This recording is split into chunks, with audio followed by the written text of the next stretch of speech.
미국이 이렇게까지 해야 되나? 자존심 상해 죽을 지경이다. 펜타곤 회의실에서 터져나온 절규였습니다. 그런데 더 충격적인 건 미국이 수십 년간 무시했던 바로 그 기술이 결국 미군을 구했다는 사실입니다. 미국이 조직적으로 한국 기술을 평가절하했고 그 오만함이 결국 미군의 패배로 이어졌다는 충격적인 사실이 밝혀졌죠. 결국 한국에 손을 벌릴 수밖에 없었는데요. 도대체 그날 무슨 일이 있었던 걸까요? 지금 즉시 공개합니다. 한국의 저력이 자랑스럽다고 생각하시는 분들은 구독과 좋아요 꾹 눌러주세요. 노스캐롤라이나 포트브래그 시험장 새벽 5시였습니다. 저는 마이클 톰슨, 보잉 디펜스의 실시간 데이터 분석관으로 이 자리에 서 있었어요. 아파치 V6의 드론 요격 시험이 있는 날이었죠. 차가운 공기가 얼굴을 때렸습니다. 11월에 노스캐롤라이나는 이미 겨울이 시작되고 있었거든요. 시험장 주변으로 군 관계자들이 속속 모여들고 있었어요. 육군 별 2계단 장군도 보였고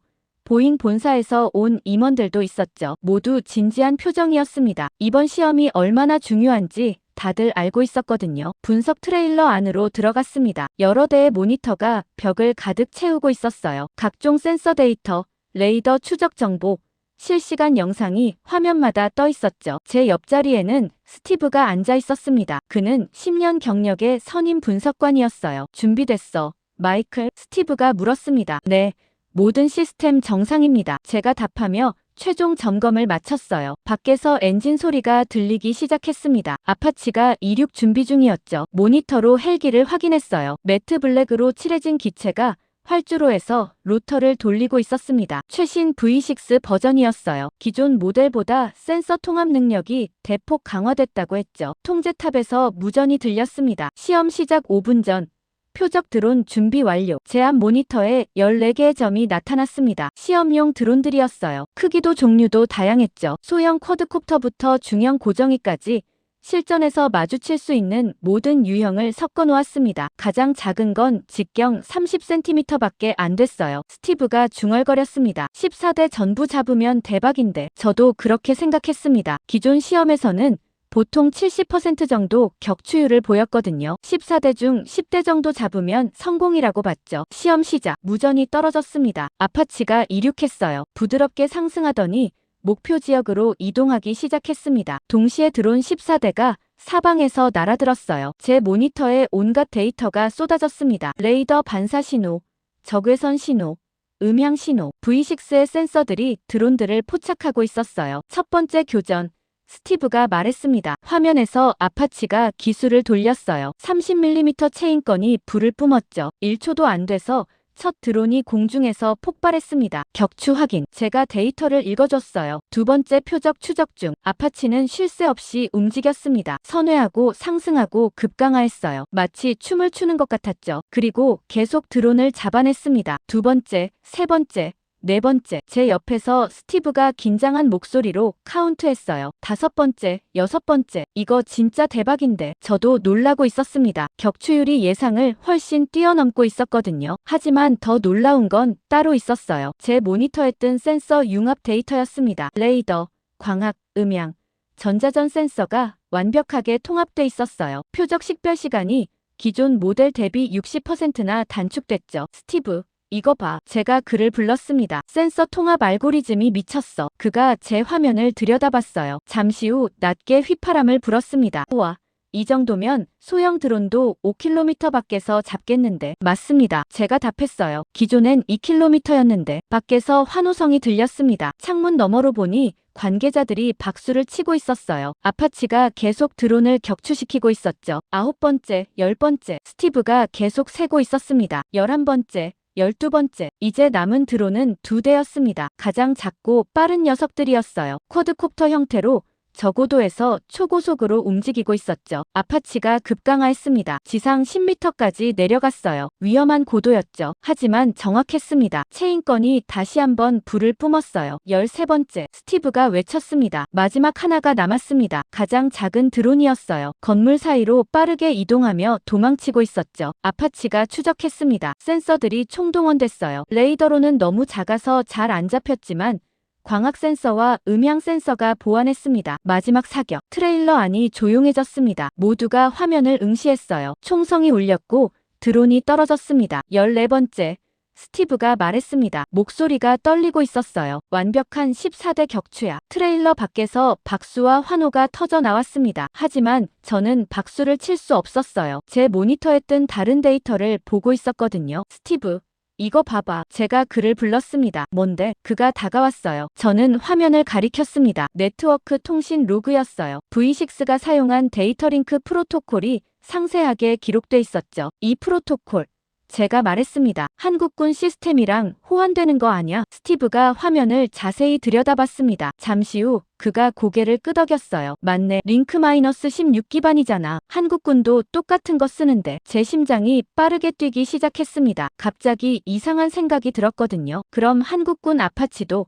제가 말을 이었습니다. 네트워크만 업그레이드하면 V6랑 똑같은 성능 낼 수 있는 거 아냐? 스티브가 저를 쳐다봤습니다. 표정이 굳어 있었어요. 그도 같은 생각을 한 것 같았죠. 한국은 블록3를 운용하고 있었습니다. 구형 모델이었어요. 하지만 하드웨어 자체는 V6와 크게 다르지 않았죠. 핵심은 센서 통합 소프트웨어와 네트워크였습니다. 그런데 만약 한국이 자체적으로 그 부분을 개발했다면요? 미국과 똑같은, 아니, 어쩌면 더 나은 성능을 낼 수도 있었습니다. 저는 급히 노트북을 열었습니다. 사내 데이터베이스에 접속해서 한국군 관련 자료를 검색했어요. 몇 개 파일이 나왔지만 대부분 기밀로 분류돼 있었죠. 접근 권한이 없었습니다. 스티브가 제 어깨를 두드렸습니다. 야, 쓸데없는 생각하지 마. 그가 말했어요. 한국이 우리보다 앞설 리 없어. 하지만 저는 확신할 수 없었습니다. 데이터는 거짓말을 하지 않거든요. 그날 오후 디브리핑이 있었습니다. 회의실에 30명 정도가 모였어요. 군 장성들, 보잉 임원들, 국방부 관계자들 모두 흥분해 있었습니다. 완벽한 성공이었습니다. 프로젝트 매니저가 발표했어요. 14대 전부 격추. 역대 최고 기록입니다. V6는 차세대 드론 방어의 게임 체인저가 될 것입니다. 박수가 터져 나왔습니다. 저도 박수를 쳤지만 마음 한편이 무거웠어요. 제가 발견한 네트워크 호환성 문제를 보고해야 하나 고민됐거든요. 회의가 끝나갈 무렵 손을 들었습니다. 질문 있습니다. 모두가 저를 쳐다봤어요. 프로젝트 매니저가 말했습니다. 톰슨 씨, 말씀하시죠. 저는 준비한 말을 꺼냈습니다. V6의 네트워크 프로토콜이 한국군 시스템과 호환 가능한 것으로 보입니다. 만약 한국이 자체 센서 통합 기술을 보유하고 있다면 블록3로도 유사한 성능을 낼 수 있을 것 같은데요. 회의실이 조용해졌습니다. 몇몇 사람들이 서로 눈치를 보더군요. 육군 소장이 입을 열었습니다. 톰슨 씨, 한국이 그런 기술을 가지고 있다는 정보가 있습니까? 확실하진 않습니다. 제가 답했어요. 하지만 데이터를 보면 가능성이 있어 보입니다. 소장이 코웃음을 쳤습니다. 가능성이요? 한국이 우리보다 센서 통합 기술이 앞선다는 게 말이 됩니까? 다른 장교도 거들었어요. 한국은 우리 기술을 쓰는 나라입니다. 그들이 독자적으로 뭘 개발했겠어요? 저는 입을 다물었습니다. 더 말해봤자 소용없을 것 같았거든요. 프로젝트 매니저가 회의를 정리했습니다. 톰슨 씨의 우려는 기록해두겠습니다. 하지만 오늘은 성공을 축하하는 날입니다. 쓸데없는 걱정은 나중에 하시죠. 사람들이 웃었습니다. 저만 웃지 못했어요. 회의가 끝나고 자리로 돌아왔습니다. 스티브가 다가와 작게 말했어요. 야, 앞으로 그런 얘기 하지 마. 왜요? 제가 물었습니다. 위에서 싫어해. 스티브가 주변을 둘러보며 말했어요. 한국이 우리보다 낫다는 식의 얘기는 금기야. 커리어 망치고 싶어? 저는 대답하지 않았습니다. 하지만 석연치 않았어요. 진실을 말했을 뿐인데 왜 조심해야 하는 건지 이해할 수 없었습니다. 그날 밤 호텔방에서 다시 데이터를 들여다봤습니다. V6의 성능은 확실히 훌륭했어요. 하지만 핵심 기술은 센서 융합 알고리즘이었죠. 그리고 그건 소프트웨어 문제였습니다. 만약 한국이 자체 알고리즘을 개발했다면요. 미국보다 먼저 실전 배치했을 수도 있었습니다. 저는 노트에 적었습니다. 한국군 센서 통합 기술 수준 확인 필요. 그게 앞으로 제 인생을 바꿀 줄은 그때 몰랐습니다. 다음날 아침 사무실에 출근했습니다. 평소보다 일찍 도착했어요. 어젯밤 정리한 데이터를 바탕으로 정식 분석 보고서를 작성하고 싶었거든요. 책상에 앉아 컴퓨터를 켰습니다. 이메일함을 열어보니 스팸 메일 몇 개만 있었어요. 커피를 한 잔 따라 마시고 워드 프로세서를 열었습니다. 보고서 제목을 입력했어요. V6 드론 요격 시험 분석 및 한국군 운용 가능성 검토. 손가락이 키보드 위에서 빠르게 움직였습니다. 어젯밤 발견한 내용들을 정리해서 적어 내려갔어요. 센서 융합 알고리즘의 특징, 네트워크 프로토콜 호환성, 그리고 한국군 블록3의 하드웨어 사양. 모든 데이터를 비교 분석했습니다. 결론은 명확했어요. 한국군이 자체 센서 통합 소프트웨어를 개발한다면, 아니 이미 개발했을 가능성이 높다면 그들의 구형 아파치도 미군 최신형과 동등한 성능을 낼 수 있었습니다. 오전 10시쯤 보고서를 완성했습니다. 총 15페이지였어요. 그래프와 데이터표를 첨부했고 참고 문헌도 꼼꼼하게 달았죠. 상부 검토를 위해 시스템에 업로드했습니다. 승인 요청 버튼을 눌렀어요. 이제 부서장과 프로젝트 매니저가 검토할 차례였습니다. 점심시간이 됐습니다. 구내 식당에서 샌드위치를 사들고 돌아오는데 스티브가 복도에서 저를 불렀어요. 마이클, 잠깐. 그가 주변을 둘러보며 낮은 목소리로 말했습니다. 보고서 올렸어? 네.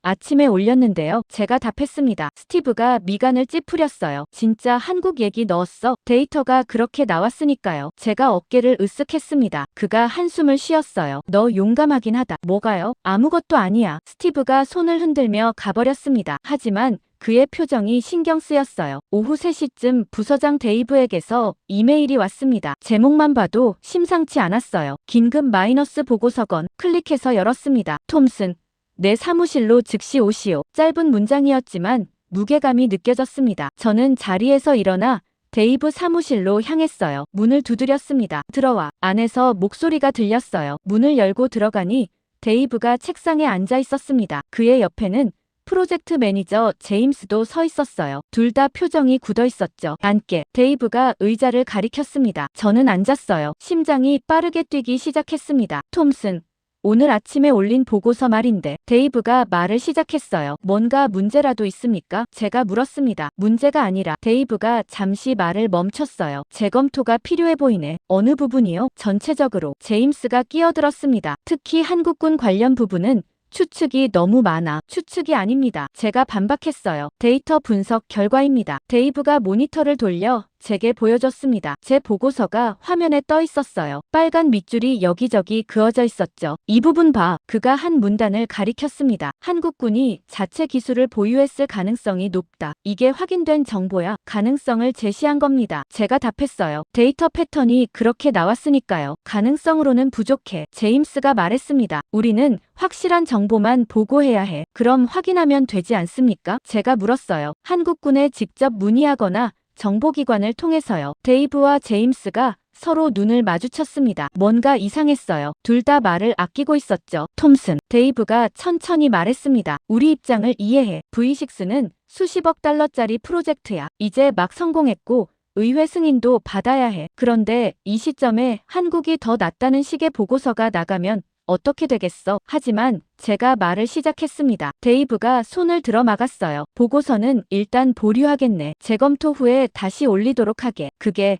제임스가 끼어들었습니다. 이건 명령이야, 톰슨. 저는 두 사람을 번갈아 쳐다봤습니다. 이해할 수 없었어요. 사실을 기록한 건데 왜 문제가 되는 건지요? 알겠습니다. 제가 마지못해 답했습니다. 사무실로 돌아왔습니다. 시스템에 접속해서 제 보고서를 확인하려 했어요. 그런데 이상했습니다. 파일이 안 보였어요. 검색해봤지만 결과가 없었습니다. 혹시나 싶어 휴지통을 뒤져봤지만 거기도 없었어요. 아예 사라진 겁니다. 급히 IT 지원팀에 전화를 걸었습니다. 여보세요, 톰슨입니다. 오늘 아침에 올린 보고서가 시스템에서 안 보이는데요. 잠시만요. 상담원이 뭔가 타이핑하는 소리가 들렸어요. 확인해보니 파일이 오후 2시 47분에 삭제됐네요. 제가 삭제한 게 아닌데요. 기록을 보니 관리자 권한으로 삭제됐습니다. 관리자요? 네.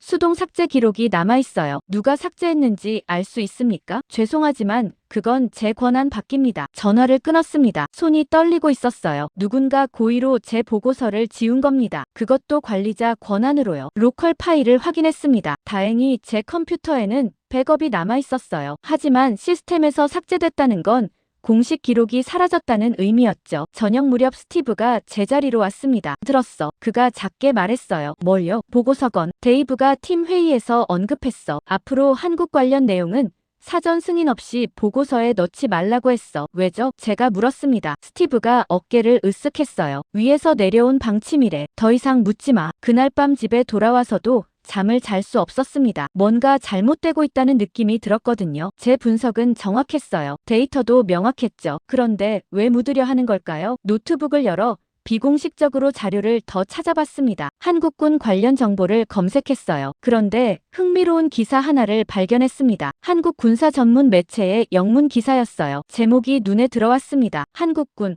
드론봇 전투단 지상포 헬기 통합 지휘망 구축 완료. 기사를 클릭했습니다. 내용을 읽는데 등골이 서늘해졌어요. 한국군은 이미 3년 전부터 통합 방공망을 구축해왔다고 했습니다. K9 자주포, 천무 다연장 로켓, 그리고 아파치 헬기를 하나의 네트워크로 연결했다는 거예요. 실시간 표적 정보 공유, 자동 교전 우선순위 배정, 통합 지휘 통제, 모든 게 이미 작동하고 있었습니다. 더 충격적인 건 다음 문장이었어요. 이 시스템에 최신 센서 융합 기술을 적용하면 미군을 뛰어넘는 방공 능력을 확보할 수 있을 것으로 평가된다. 저는 화면을 뚫어지게 쳐다봤습니다. 만약 한국이 V6 수준의 센서 기술을 자체 개발해서 이 통합망에 적용한다면요, 미국보다 훨씬 강력한 아파치가 탄생하는 겁니다. 아니, 이미 탄생했을 수도 있었어요. 급히 이 기사를 저장했습니다. 스크린샷도 찍었어요. 증거를 남겨야 한다는 생각이 들었거든요. 새벽 2시가 넘어서야 잠자리에 들었습니다. 하지만 머릿속은 복잡했어요. 왜 회사는 이 정보를 무시하는 걸까요? 왜 제 보고서를 지운 걸까요? 그리고 가장 중요한 질문, 한국은 정말 우리보다 앞서 있는 걸까요? 다음날 출근했을 때 분위기가 이상했습니다. 동료들이 저를 피하는 것 같았어요. 인사를 해도 시선을 돌렸죠. 스티브마저 거리를 두더군요. 오후에 데이브에게서 다시 호출이 왔습니다. 이번에는 이메일이 아니라 직접 찾아왔어요. 톰슨, 잠깐 나와봐. 복도로 나갔습니다. 그가 낮은 목소리로 말했어요. 한국 관련 자료 더 찾지 마. 경고야. 왜입니까? 제가 물었습니다. 그냥 하지 마. 데이브가 단호하게 말했어요. 내 커리어를 위해서야. 그는 그렇게 말하고 가버렸습니다. 저는 복도에 홀로 서 있었어요. 이제 확실히 알았습니다. 뭔가 숨기고 있다는 걸요. 그리고 저는 그걸 건드렸던 겁니다. 일주일이 지났습니다. 그동안 저는 조용히 지냈어요. 데이브의 경고를 무시할 수 없었거든요. 하지만 머릿속에서는 계속 질문들이 맴돌았습니다. 왜 한국 기술을 인정하지 않으려는 걸까요? 금요일 오전, 갑자기 회의 소집 통보가 왔습니다. 국방부 고위층 회의라고 했어요. 장소는 펜타곤이었죠. 저는 데이터 분석관으로 배석하라는 지시를 받았습니다. 워싱턴 DC행 비행기를 탔어요. 2시간 남짓 걸렸죠. 공항에서 국방부 차량이 저를 픽업했습니다. 펜타곤 건물은 항상 위압적이었어요. 거대한 오각형 구조물이 하늘을 가리고 있었죠. 보안 검색을 3번이나 통과하고 나서야 회의실에 들어갈 수 있었습니다. 회의실은 생각보다 컸어요. 긴 테이블 주변으로 의자가 20개는 넘게 놓여 있었죠. 벽에는 대형 스크린이 3개 걸려 있었습니다. 사람들이 하나둘 들어오기 시작했습니다. 별 3개 달린 육군 중장도 보였고 해군 소장도 있었어요. 보잉과 로키드 마틴 임원들도 자리를 잡았죠. 저는 구석자리에 앉았습니다. 배석자는 발언권이 없었거든요. 노트북을 열고 대기했어요. 회의가 시작됐습니다. 의장은 국방부 차관보였어요. 60대로 보이는 백인 남성이었죠. 신사숙녀 여러분, 그가 말을 시작했습니다. 오늘은 아파치 V6 프로그램의 향후 방향에 대해 논의하겠습니다. 스크린에 프레젠테이션이 떠올랐어요. V6의 성능 데이터가 그래프로 나타났죠. 지난 시험 결과는 성공적이었습니다. 차관보가 계속 말했어요. 이제 양산 단계로 넘어가야 합니다. 의회 승인이 필요하죠. 한 육군 소장이 손을 들었습니다. 예산 문제는 어떻습니까? 대당 4천만 달러는 부담스러운 수준입니다. 필요한 투자입니다. 보잉 임원이 답했어요. V6는 차세대 드론 위협에 대응할 유일한 솔루션입니다. 그때 다른 장성이 끼어들었습니다. 별 2개 달린 공군 소장이었어요. 유일하다는 건 과장 아닙니까? 다른 옵션들도 검토해야 하지 않을까요? 무슨 옵션 말입니까? 차관보가 물었습니다. 동맹국들의 기술입니다. 소장이 서류를 펼쳤어요. 예를 들어 한국은 이미 통합 방공 시스템을 운용 중입니다. 우리가 배울 점이 있을 수 있습니다. 회의실이 잠시 조용해졌습니다. 저는 귀를 쫑긋 세웠어요. 누군가 한국을 언급한 겁니다. 차관보가 미간을 찌푸렸어요. 소장님, 한국 시스템이 우리보다 우수하다는 겁니까? 우수하다는 게 아닙니다. 소장이 답했어요. 하지만 실전 경험과 데이터를 공유받을 가치는 있지 않을까요? 그때 육군 중장이 테이블을 손바닥으로 쳤습니다. 말도 안 됩니다. 그가 목소리를 높였어요. 아파치 기술은 미국 중심이어야 합니다. 우리가 개발했고 우리가 최고입니다. 한국은 우리 고객일 뿐입니다. 다른 장성들이 고개를 끄덕였어요. 맞습니다. 또 다른 중장이 거들었습니다. 한국에게 기술을 배운다. 그건 우리 입장을 스스로 격화시키는 겁니다. 하지만 공군 소장이 다시 말하려 했지만 차단당했습니다. 소장님, 차관보가 단호하게 말했어요. 한국은 우리 기술을 쓰는 나라입니다. 그들이 독자적으로 뭘 개발했든 우리 기술 기반일 겁니다. 우리가 굳이 그들에게 배울 이유가 없습니다. 저는 참을 수 없었습니다. 손을 들었어요. 하지만 배석자라 발언권이 없었죠. 그래도 계속 손을 들고 있었습니다. 차관보가 저를 쳐다봤어요. 누구십니까? 보잉 데이터 분석관 마이클 톰슨입니다. 제가 답했습니다. 발언하실 게 있습니까? 네, 있습니다. 저는 일어섰어요. 심장이 빠르게 뛰었지만 말을 이어갔습니다. 한국군 시스템에 대한 정보를 수집한 결과 그들의 센서 통합 기술은 상당한 수준입니다. 데이브가 제 옆에서 제 팔을 잡았어요. 하지만 저는 계속했습니다. 특히 드론 위협이 증가하는 상황에서 한국의 실전 데이터는 중요합니다. 그들은 이미 북한 드론 침투에 대응한 경험이 있습니다. 육군 중장이 코웃음을 쳤습니다. 북한 드론이요? 장난감 수준 아닙니까? 아닙니다. 제가 반박했어요. 최근 정보에 따르면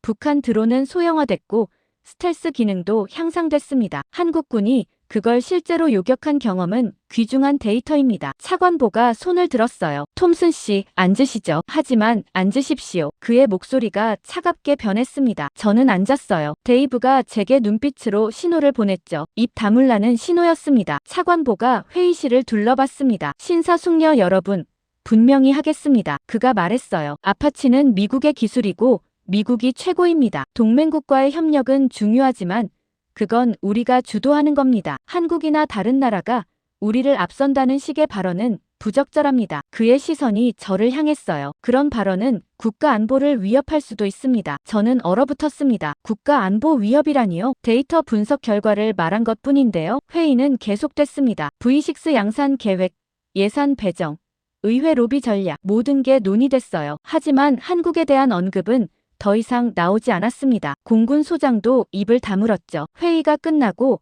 사람들이 나가기 시작했습니다. 저도 일어나려는데 차관보가 저를 불렀어요. 톰슨 씨, 잠깐 남으시죠. 회의실이 비었습니다. 차관보와 육군 중장, 그리고 데이브만 남았어요. 저는 다시 앉았습니다. 차관보가 팔짱을 끼고 저를 쳐다봤습니다. 톰슨 씨, 오늘 발언은 실망스러웠습니다. 죄송하지만 저는 사실을 말한 것뿐입니다. 제가 답했어요. 사실이요? 중장이 비웃었습니다. 한국이 우리보다 낫다는 게 사실이라고요? 그렇게 말한 적 없습니다. 제가 항변했어요. 다만 그들의 기술도 검토할 가치가 있다고 했을 뿐입니다. 차관보가 한숨을 쉬었습니다. 톰슨 씨, 정치를 이해하셔야 합니다. V6 프로그램은 수백억 달러짜리 사업입니다. 수만 개의 일자리가 걸려 있어요. 의회를 설득하려면 우리가 최고라는 확신을 줘야 합니다. 하지만 진실은 우리가 만드는 겁니다. 중장이 끊었어요. 시장에서 누가 이기느냐가 진실입니다. 기술이 조금 뒤처지든 말든 상관없어요. 저는 믿을 수 없었습니다. 이 사람들은 진짜 기술 발전에는 관심이 없었어요. 시장 지배력과 예산 확보만 중요했죠. 데이브가 나섰습니다. 차관보님,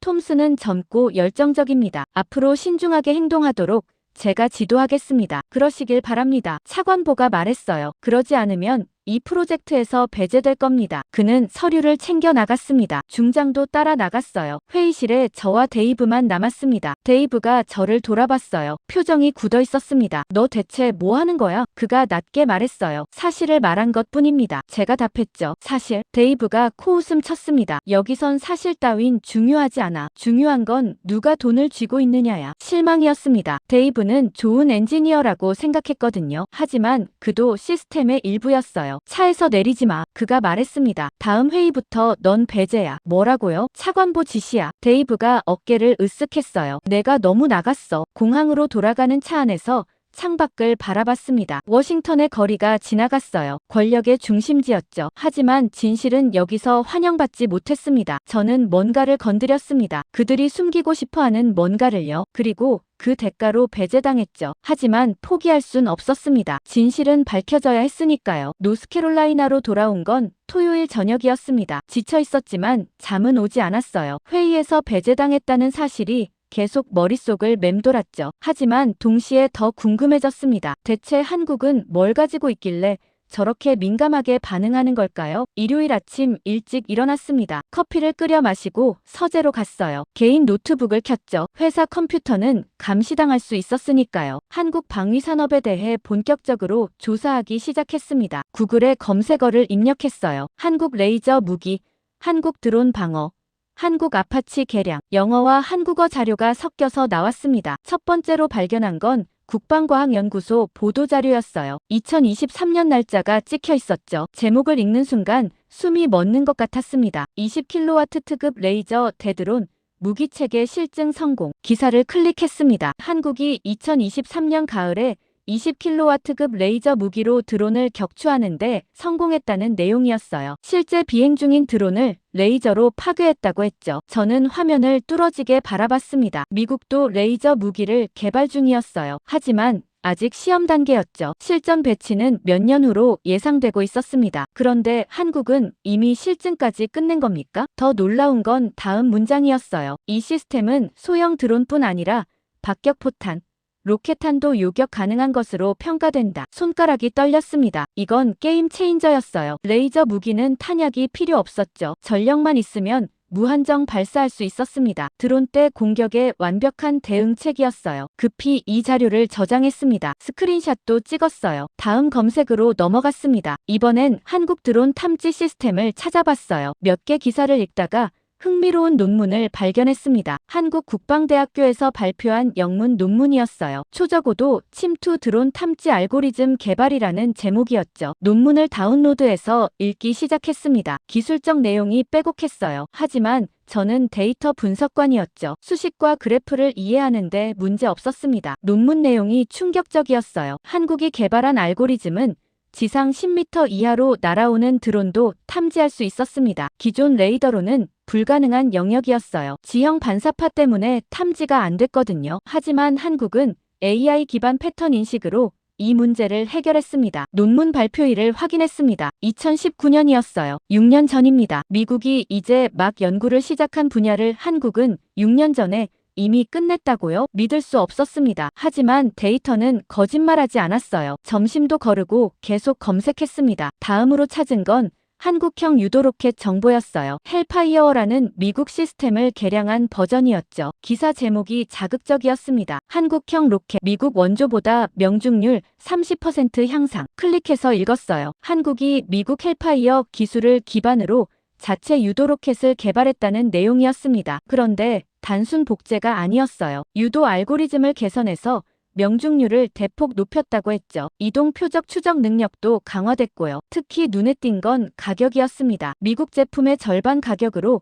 더 나은 성능을 구현했다는 거예요. 어떻게 이게 가능한 걸까요? 기사를 더 읽어 내려갔습니다. 한국 엔지니어들이 밤낮으로 연구했다는 내용이 나왔어요. 미국 기술을 분석하고 약점을 찾아내서 개선했다고 했죠. 심지어 미국 엔지니어들도 인정했다는 인터뷰가 실려 있었습니다. 소름이 돋았습니다. 한국이 이렇게까지 발전했다는 걸 미국은 모르고 있었어요. 아니, 알면서도 무시하고 있었죠. 오후 3시쯤 되니 목이 말랐습니다. 물을 마시러 부엌에 갔어요. 냉장고 문을 열면서도 머릿속은 복잡했죠. 방금 본 정보들이 계속 떠올랐습니다. 20kW 레이저, 초저고도 탐지 알고리즘, 개량 유도 로켓. 한국은 드론 시대에 필요한 모든 기술을 이미 확보하고 있었어요. 그리고 그걸 미국보다 먼저 개발했습니다. 다시 서재로 돌아왔습니다. 이번엔 한국군 편제를 검색했어요. 특히 아파치 운용 부대에 집중했죠. 자료를 찾다가 흥미로운 뉴스를 발견했습니다. 한국 육군 항공작전 사령부 창설이라는 기사였어요. 2022년 기사였죠. 한국이 모든 공격 헬기를 하나의 사령부로 통합했다는 내용이었습니다. 아파치, 코브라, 수리온이 모두 포함됐어요. 그리고 이들을 지상군과 실시간으로 연결하는 네트워크를 구축했다고 했습니다. 기사에 첨부된 도표를 봤습니다. 복잡한 네트워크 구조가 그려져 있었어요. 헬기, 지상포, 방공망이 하나로 연결돼 있었죠. 표적 정보가 실시간으로 공유되고 자동으로 교전 순서가 배정됐습니다. 이건 미국도 아직 완성 못한 시스템이었어요. 합동전술 데이터 링크라고 불리는 개념이었죠. 미군은 몇십 년째 구축 중이었지만 완전히 통합되지 못했습니다. 군종 간 이해관계 때문이었어요. 그런데 한국은 이미 작동시키고 있었습니다. 저는 의자에 등을 기댔습니다. 머리가 어지러웠어요. 퍼즐 조각들이 맞춰지고 있었습니다. 한국은 레이저 무기로 드론을 잡을 수 있었어요. 초저고도 탐지로 침투를 막을 수 있었죠. 개량 로켓으로 정밀 타격이 가능했습니다. 그리고 이 모든 걸 통합 네트워크로 연결했어요. 만약 여기에 V6급 센서 융합 기술까지 더한다면요. 세계 최강의 방공 시스템이 탄생하는 겁니다. 아니, 이미 탄생했을 수도 있었어요. 갑자기 등골이 서늘해졌습니다. 그 순간 깨달았거든요. 미국이 이제 막 시작한 일들을 한국은 이미 끝냈다는 걸요. 저녁 7시쯤 모든 자료를 정리했습니다. 폴더를 만들어서 체계적으로 분류했어요. 레이저 무기, 탐지 시스템, 유도 무기, 네트워크 통합, 각 분야별로 한국이 얼마나 발전했는지 정리했죠. 마지막으로 타임라인을 만들었습니다. 한국 기술 발전 연대표였어요. 2019년 탐지 알고리즘 완성, 2022년 통합 네트워크 구축, 2023년 레이저 무기 실증, 모든 게 미국보다 빨랐습니다. 파일을 저장하려는데 창밖으로 뭔가 움직이는 게 보였습니다. 커튼을 젖히고 밖을 봤어요. 어두워서 잘 안 보였지만 차 한 대가 길 건너편에 서 있었죠. 엔진은 꺼져 있었지만 안에 사람이 있는 것 같았습니다. 이상했어요. 이 동네는 한적했거든요. 저녁 시간에 차를 세워두고 있을 이유가 없었죠. 10분쯤 지켜봤습니다. 차는 움직이지 않았어요. 혹시나 싶어 현관문을 잠갔습니다. 창문도 다시 확인했죠. 편집증 같았지만 조심하는 게 나았습니다. 노트북을 덮고 침실로 갔습니다. 하지만 잠들 수 없었어요. 오늘 발견한 정보들이 머릿속을 떠나지 않았습니다. 한국의 그림자 기술, 미국이 모르는, 아니 알면서도 무시하는 진실, 그리고 그걸 알아낸 제가 왜 감시당하는지. 새벽 2시쯤 다시 창밖을 봤습니다. 차는 여전히 거기 있었어요. 이제 확신했습니다. 누군가 저를 지켜보고 있다는 걸요. 그리고 월요일 아침 출근했을 때 사무실 분위기가 심상치 않았습니다. 사람들이 TV 앞에 모여 있었어요. CNN 뉴스가 나오고 있었죠. 화면에는 불타는 건물들이 보였습니다. 무슨 일이야? 제가 스티브에게 물었습니다. 중동이야. 그가 화면을 가리켰어요. 이란계 무장 세력이 드론 공격을 했대. 뉴스를 자세히 봤습니다. 시리아 국경 근처 미군 기지가 공격당했다는 내용이었어요. 앵커가 긴박하게 전하고 있었죠. 어젯밤 현지 시간 오후 9시경 대규모 드론 공격이 있었습니다. 50대가 넘는 드론이 동시에 침투했고 미군 기지 3곳이 피해를 입었습니다. 화면이 전환됐습니다. 기지 내부 영상이 나왔어요. 건물들이 파괴돼 있었고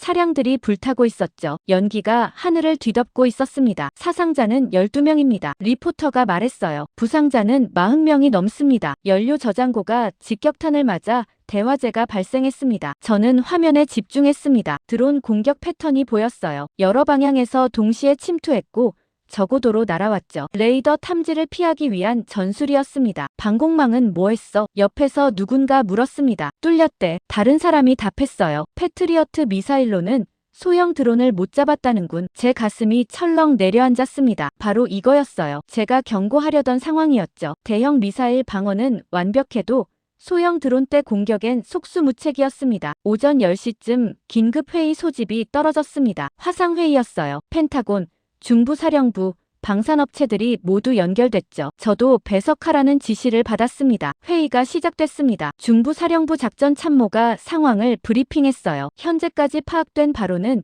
이란제 샤헤드 드론 개량형입니다. 그가 말했어요. 50대가 동시 침투했고 우리 방공망은 60%만 요격했습니다. 60%요? 누군가 놀라 물었습니다. 20대나 뚫렸다는 겁니까? 맞습니다. 참모가 답했어요. 특히 적어도 침투 드론은 거의 탐지하지 못했습니다. 회의실이 술렁였습니다. 저는 손을 들었어요. 이번엔 발언권이 있었죠. 톰슨입니다. 제가 말했습니다. 이런 상황에 대비한 게 바로 아파치 V6 아닙니까? 이론적으론 그렇습니다. 참모가 답했어요. 하지만 현장에 배치된 아파치는 구형 모델입니다. 그리고 네트워크 통합이 안 돼 있어서 지상 방공망과 연동이 안 됩니다. 바로 그겁니다. 제가 말을 이었어요. 통합 방공망이 필요합니다. 그런데 한국이 이미 그런 시스템을 운용 중입니다. 데이브가 화면 너머에서 제게 눈빛을 보냈습니다. 말하지 말라는 신호였어요. 하지만 저는 계속했습니다. 한국은 복합 대응 전술을 개발했습니다. 레이저 무기, 유도 로켓, 헬기를 통합해서 운용하죠. 이런 드론대 공격을 막을 수 있는 유일한 방법입니다. 중부사령부 장군이 끼어들었습니다. 한국 시스템이 검증됐습니까? 실전 데이터가 있나요? 있습니다. 제가 답했어요. 북한 드론 침투 사건 때 운용했고 성공적으로 요격했습니다. 회의실이 잠시 조용해졌습니다. 사람들이 서로 눈치를 보고 있었어요. 그때 국방부 관계자가 말했습니다. 한국 시스템을 도입하자는 겁니까? 도입이 아닙니다. 제가 설명했어요. 그들의 전술과 데이터를 공유받는 겁니다. 어떻게 대응했는지 배우는 거죠. 또다시 침묵이 흘렀습니다. 아무도 쉽게 답하지 못했어요. 한국에게 배운다는 것 자체가 자존심 상하는 일이었으니까요. 회의는 결론 없이 끝났습니다. 추가 대책을 마련하겠다는 말만 나왔죠. 구체적인 건 아무것도 없었습니다. 오후에 뉴스가 또 터졌습니다. 2차 드론 공격이 발생했다는 거예요. 이번엔 더 컸습니다. TV를 켰습니다. 속보가 나오고 있었어요. 방금 들어온 소식입니다. 앵커가 다급하게 말했습니다. 이라크 주둔 미군 기지에 또다시 드론 공격이 있었습니다. 이번엔 100대가 넘는 것으로 추정됩니다. 화면에 현장 영상이 나왔습니다. 밤하늘에 불꽃이 터지고 있었어요. 대공포가 쏘아올리는 예광탄이 보였죠. 하지만 드론들은 계속 날아들었습니다. 레이더 기지가 파괴됐습니다. 리포터가 전했어요. 통신시설도 타격을 받았습니다. 현재 기지 전체가 혼란 상태입니다. 스티브가 제 옆에 섰습니다. 이거 큰일인데. 그가 중얼거렸어요. 우리 방공망이 뚫린 거야. 제가 말했던 게 현실이 됐습니다. 드론대 공격 앞에서 미군은 무력했어요. 첨단 무기들이 무용지물이었죠. 저녁 뉴스는 이 소식으로 도배됐습니다. 모든 채널이 특집 방송을 내보냈어요. 전문가들이 나와서 분석했죠. 미군 방공망에 심각한 허점이 드러났습니다. 한 전문가가 말했어요. 소형 드론에 대한 대비가 전혀 안 돼 있었습니다. 다른 전문가가 거들었습니다. 패트리어트나 아이언돔은 로켓 방어용입니다. 드론 때는 다른 방식으로 대응해야 합니다. 그럼 어떻게 해야 합니까? 앵커가 물었어요. 레이저 무기나 근접 방어 시스템이 필요합니다. 전문가가 답했어요. 그리고 모든 방어 수단을 통합한 네트워크가 있어야 합니다. 저는 화면을 보며 씁쓸하게 웃었습니다. 바로 한국이 가진 거였거든요. 하지만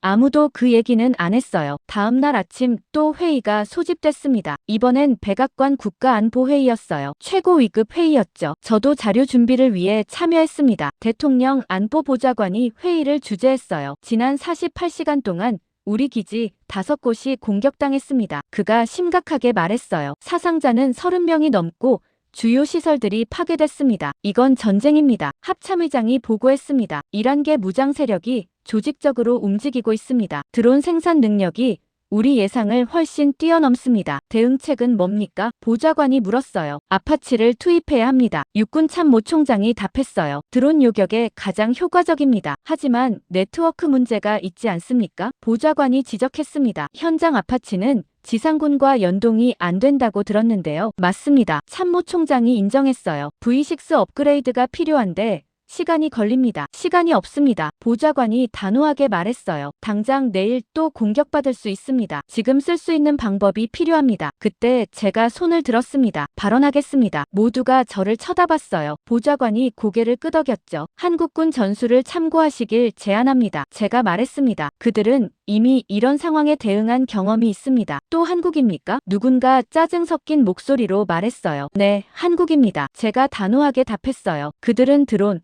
헬기, 지상포를 통합 운용합니다. 레이저 무기도 보유하고 있고요. 우리가 지금 급히 개발하려는 걸 한국은 이미 완성했습니다. 보좌관이 펜을 두드리며 생각했습니다. 검증된 겁니까? 북한 드론 요격 실전 데이터가 있습니다. 제가 답했어요. 성공률도 높고요. 회의실이 술렁였습니다. 사람들이 수근거리기 시작했어요. 보좌관이 손을 들어 정숙을 시켰습니다. 한국 측에 기술 지원을 요청할 수 있겠습니까? 그가 물었어요. 외교적으로 가능합니다. 국무부 관계자가 답했습니다. 한국은 동맹국이니까요. 하지만 보수파 장성이 반발했습니다. 미국이 한국에게 도움을 청한다고요? 말도 안 됩니다. 사람이 죽어나가는데 자존심이 중요합니까? 보좌관이 날카롭게 되받았어요. 장성은 입을 다물었습니다. 보좌관이 결정을 내렸습니다. 한국 측에 비공식 접촉하십시오. 그가 국무부 쪽을 봤어요. 그들의 전술 데이터를 검토해 보겠습니다. 회의가 끝났습니다. 처음으로 한국 얘기가 받아들여진 순간이었어요. 하지만 복도에서 데이브가 저를 불렀습니다. 너 정말 끝까지 밀어붙이는구나. 그가 말했어요. 사실이니까요. 제가 답했습니다. 사실이 사람 죽이는 것보다 중요해. 데이브가 비웃었어요. 그는 가버렸습니다. 저는 혼자 서서 생각했어요. 드디어 물꼬가 트였다고요. 사흘이 지났습니다. 한국 측과 접촉이 진행 중이라는 소식만 들렸어요. 구체적인 진행 상황은 알 수 없었죠. 하지만 중동 상황은 계속 악화되고 있었습니다. 목요일 새벽이었습니다. 휴대폰이 요란하게 울렸어요. 비상 호출이었죠. 급히 옷을 입고 회사로 향했습니다. 새벽 4시라 도로는 텅 비어 있었어요. 사무실에 도착하니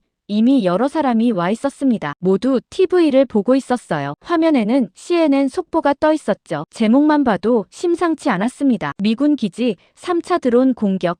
사상 최악의 피해. 앵커가 긴박하게 전하고 있었습니다. 현지 시간 어젯밤 11시경 요르단 주둔 미군 기지가 대규모 드론 공격을 받았습니다. 이번 공격은 그 어느 때보다 조직적이었습니다. 화면이 바뀌었습니다. 위성 사진이 나왔어요. 기지 전체가 보였는데 곳곳에서 연기가 피어오르고 있었죠. 빨간 원으로 표시된 곳이 여러 군데였습니다. 연료 저장고가 완전히 파괴됐습니다. 군사 전문가가 화면을 가리키며 설명했어요. 레이더 기지도 직격탄을 맞았고요. 보급 창고도 불탔습니다. 사상자는요? 앵커가 물었습니다. 전문가가 잠시 말을 멈췄어요. 표정이 어두웠죠. 최소 45명입니다. 부상자는 100명이 넘고요. 이건 단순 테러가 아닙니다. 계획된 군사 작전입니다. 스티브가 제 옆에서 욕설을 뱉었습니다. 젠장. 또야. 3번째입니다. 제가 말했어요. 그리고 점점 더 심해지고 있어요. 화면에서 리포터가 현장 상황을 전했습니다. 드론은 3방향에서 동시에 침투했습니다. 그가 말했어요. 총 150대로 추정됩니다. 방공망이 절반도 못 잡았다고 합니다. 150대요? 누군가 놀라 되물었습니다. 맞습니다. 리포터가 확인했어요. 그리고 더 충격적인 건 공격 패턴입니다. 마치 훈련받은 것처럼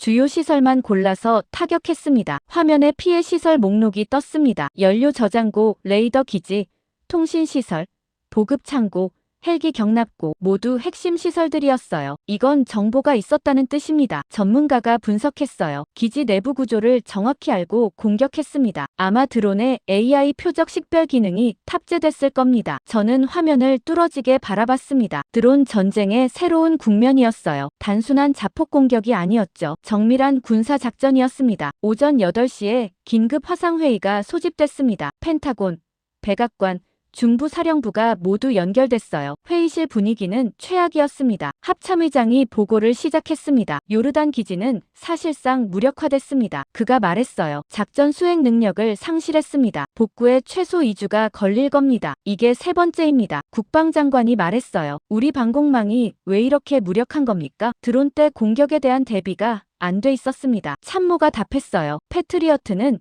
탄도미사일 방어용입니다. 소형 드론은 표적이 너무 작아서 효율이 떨어집니다. 그럼 아파치는요? 장관이 물었습니다. 투입했지만 제한적이었습니다. 참모가 설명했어요. 지상 레이더와 연동이 안 돼서 표적 정보를 실시간으로 못 받았습니다. 개별적으로 수색하다가 시간을 허비했죠. 저는 손을 들었습니다. 바로 이 문제 때문에 한국 시스템을 검토하자고 했습니다. 제가 말했어요. 그들은 네트워크 통합이 돼 있습니다. 한국 측 반응은 어떻습니까? 장관이 물었습니다. 국무부 차관이 답했습니다. 협력 의사는 있다고 합니다. 하지만 공식 요청이 필요하다고 하네요. 공식 요청이요? 한 장성이 목소리를 높였습니다. 미국이 한국에게 공식으로 도움을 청하라고요? 사람이 죽어나가고 있습니다. 장관이 차갑게 말했어요. 자존심 챙길 때가 아닙니다. 회의실이 조용해졌습니다. 아무도 반박하지 못했어요. 현실이 너무 명확했으니까요. 그때 백악관 국가안보보좌관이 끼어들었습니다. 한국군이 비슷한 공격을 막았다는 정보가 있습니까? 있습니다. 제가 즉시 답했어요. 자료를 공유하겠습니다. 노트북으로 파일을 열었습니다. 며칠 전 찾아둔 비공식 한국 기록이었어요. 화면 공유를 시작했죠. 한국군이 북한 드론 침투를 전원 요격했습니다. 제가 설명했어요. 30대가 동시에 침투했지만